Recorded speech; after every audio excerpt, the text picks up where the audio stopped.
Bonjour, cette vidéo est la troisième et dernière d'une série de 3 vidéos destinées aux bénévoles de fil.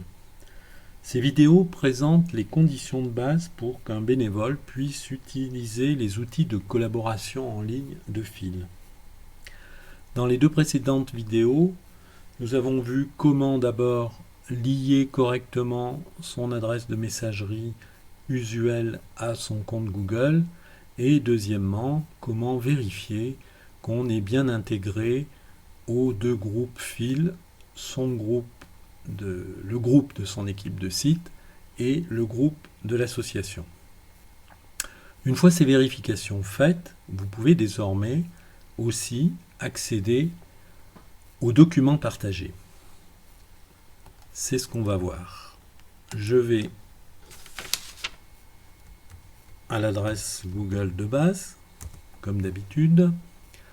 Là, je commence par vérifier que mon logo de compte s'affiche, c'est-à-dire que je suis bien connecté à mon compte Google.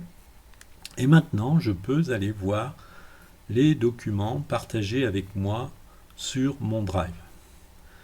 Dans le menu des applications Google, ici, si vous cliquez, vous voyez effectivement Drive.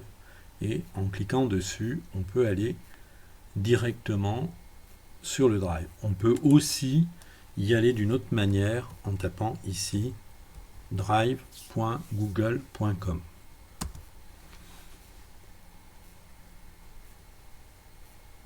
Voilà, mon Drive s'affiche.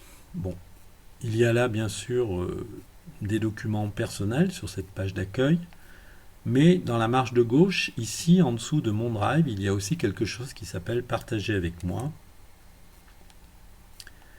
Et là, dans Partager avec moi, je vois effectivement toute une série de dossiers fil qui sont partagés avec moi parce que j'appartiens au groupe de messagerie fil.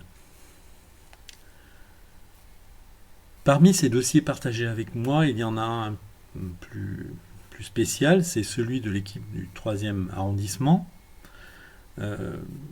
Dans ce dossier, je peux faire des mises à jour. Je peux créer des fichiers, les modifier, les supprimer. En revanche, dans les autres dossiers partagés avec moi, je ne peux que consulter les documents qui s'y trouvent. Nous allons voir le dossier du 3e arrondissement.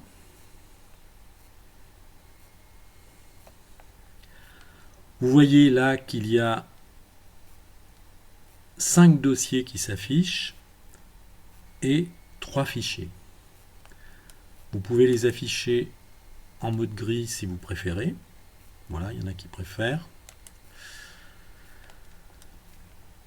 Si vous allez dans un dossier, vous verrez que ce dossier contient lui-même des sous-dossiers et des fichiers. Et ainsi de suite. Chaque dossier peut contenir des sous-dossiers et des fichiers. Revenons à la page d'accueil du Drive. Vous voyez à droite quelque chose d'important, le journal des mises à jour du Drive. On voit qui est intervenu, quand il est intervenu et sur quoi il est intervenu. En haut à gauche, il y a un bouton important, le bouton nouveau, c'est le menu justement des possibilités de mise à jour.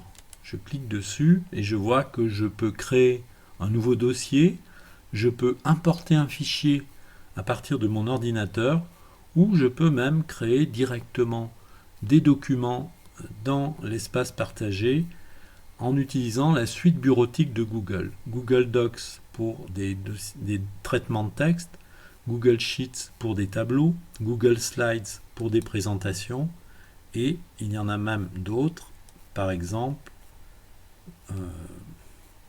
Google Drawings pour les dessins.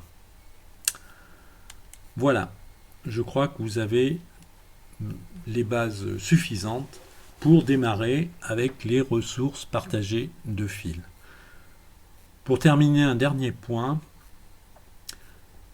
les adresses comme celle-ci où vous devez vous rendre souvent, il est bien sûr plus simple de les mémoriser en favoris. Par exemple ici, j'utilise le navigateur Mozilla Firefox. Si je veux mettre en favori cette page pour la retrouver facilement, il suffit que je clique sur l'étoile ici à droite. Vous voyez, voilà. Et je peux même demander à ce qu'elle soit dans la barre personnelle de mes favoris. Voilà, terminé. Et vous voyez que maintenant, l'adresse de ce drive apparaît directement ici dans ma barre personnelle. Je peux donc y accéder très facilement. En supposant que je revienne carrément à notre point de départ, vous voyez, en cliquant ici, j'arrive directement sur le drive du troisième. Merci de votre attention.